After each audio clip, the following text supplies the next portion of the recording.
Hello everyone, welcome back. In this video, we are going to learn about geometric transformations.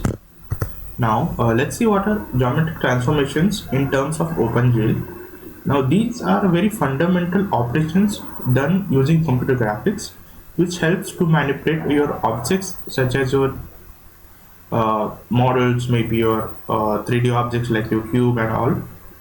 Now, OpenGL is a powerful graphics API which provides you with a set of functions to perform these operations. And in this presentation, we will see how geometric transformations in OpenGL works, and also will explore various techniques and its application. First one, we need to learn about the coordinate system in OpenGL. Now, the OpenGL utilizes a 3D coordinate system to represent its objects and positions. It is based on three axes, namely X, Y, and Z. The X axis extends horizontally, whereas the Y axis extends vertically, whereas the Z axis extends perpendicular out of the screen. To understand it, we need to apply two objects to learn it better. Now, there are three various spaces in your OpenGL. First one is the model space. It is the local coordinate system of any object which you are applying in OpenGL, and its vertices are defined relative to its origin. Whereas the world space defines the global coordinate system where your objects are positioned relative to each other. Relative in the sense like relative of two objects. Next is your view space. It is a coordinate system from the perspective of the camera, where objects can be transformed to view the camera's position. Now, next is the translation. Now, this is how your XYZ coordinate looks. The upper one is your y-axis, whereas your horizontal green one is your x-axis, and the red one is your z-axis. This is perpendicular. So now we learn about translation. Now, translation involves shifting of an object's position into a 3D space. It is achieved by using translation vectors for each vertex of the object. Now, first one we learn about is the original position of any object.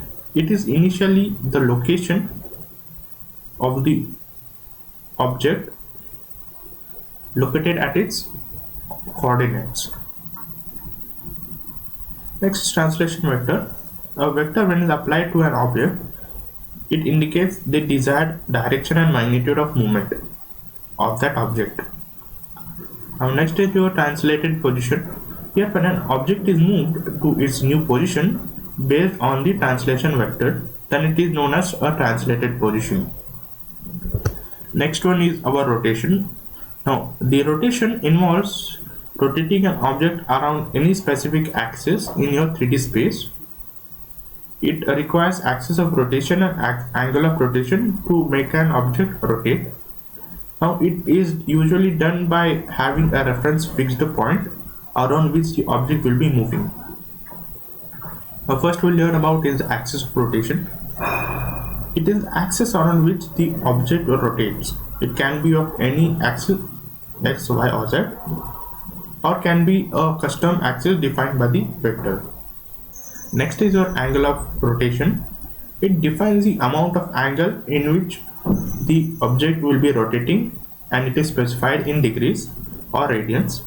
A positive angle indicates a counterclockwise rotation, whereas your negative angles indicate a clockwise rotation. Now, next is the rotation matrix.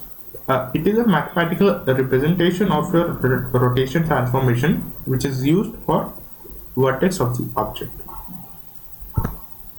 Next one is your scaling. Now, scaling involves a resizing of any object by changing its dimensions along each axis. Now, it can be achieved by using multiple vertex coordinate for a scaling factor. Now, here we have some scaling of X, Y, and Z. Now, x-axis scaling scales the object horizontally, whereas y-axis scaling scales the object vertically, and z-axis scaling scales the object along your depth. Now, here is an image to understand it. with your x, y, and z axis. Next one are composite transformation. These involve combining of multiple transformations to achieve a complex object manipulation. Now, there are, as we have learned about your rotation, translation, and scaling, it is a mixture of all that to make a complex object manipulation. The first one is translation. It initially translates a new position to the object, and in rotation, it rotates the object to a specific axis, and scaling, where the rotated object is scaled to adjust its size using its coordinate. And the result will be the final transformation, which is achieved after combining all three individual transformations which we have learned before. Next one is your transformation matrix. Now, transformation matrix are very powerful tools which represent your geometric transformations in a very compact and efficient manner. Now here, each transformation matrix can be represented by a 4x4 matrix, and here it can be multiplied to combine multiple transformations into a single matrix as well. Now we'll learn about what is translation matrix. It is a representation of the translation operation which will be done on the object, and it consists of translation vector and as well as identify elements of each rotating and scaling. Next one is rotation matrix. It represents the rotation operation which is defined by the axis of rotation and the angle of rotation. And next one is the scaling matrix, which is defined by the scaling factor along each axis up to what scale or what coordinate increase will be done. Next and finally is some practical applications along with examples of where the geometric transformations will be used. Now it is used in various computer graphical applications such as your making of games, animations, and simulations. It is also used to create realistic and engaging visuals using manipulating 3D object space.